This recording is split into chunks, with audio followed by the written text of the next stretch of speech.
اس وقت فلسطین میں قیامت سے پہلے ایک قیامت برپا ہے،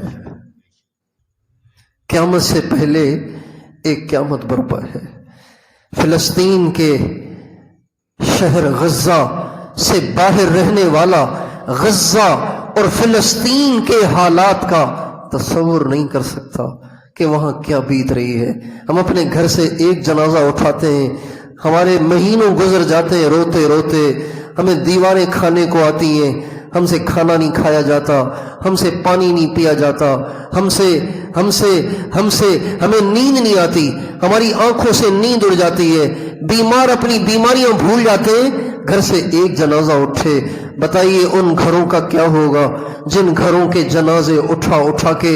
گھر والے ہی تھک گئے ہوں، قبر کی جگہ نہ مل رہی ہو، کفن کا ٹکڑا نہ مل رہا ہو، اور ایسی بھی فیملیاں کہ جن میں اٹھانے والا ہی کوئی نہیں بچا، دفن کرنے والا ہی کوئی نہیں بچا، ساری فیملیاں ہی ان کی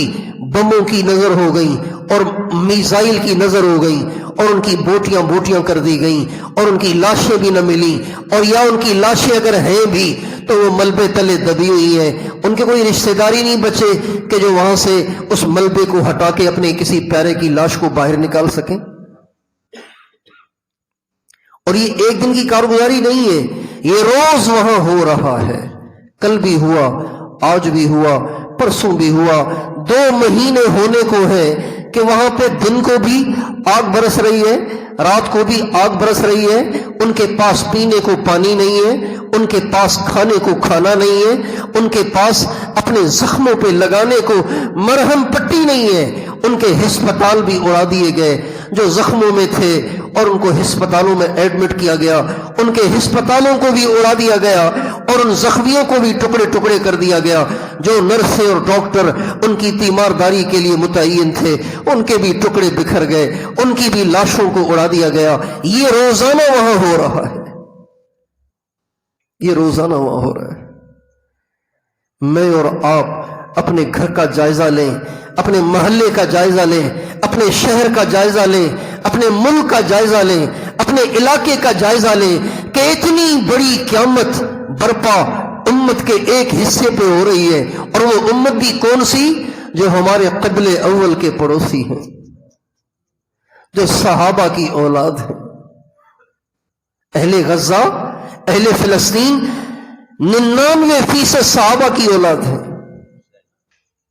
سادات ہیں، حضرت فاطمہ کی اولاد ہیں، حضرت علی کی اولاد ہیں، امام حسن حسین کی اولاد ہیں، اور دوسرے صحابہ کی اولادیں ہیں۔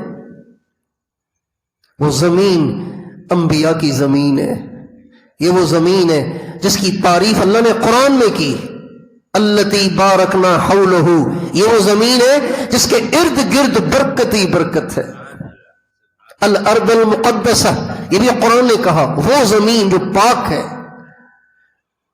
میرے دوستو، آج وہ زمین ہمارے نبی کی امت کے بچوں اور ہماری امت کی عورتوں اور ہماری امت کے نوجوانوں کے خون سے سرخ ہو گئی ہے۔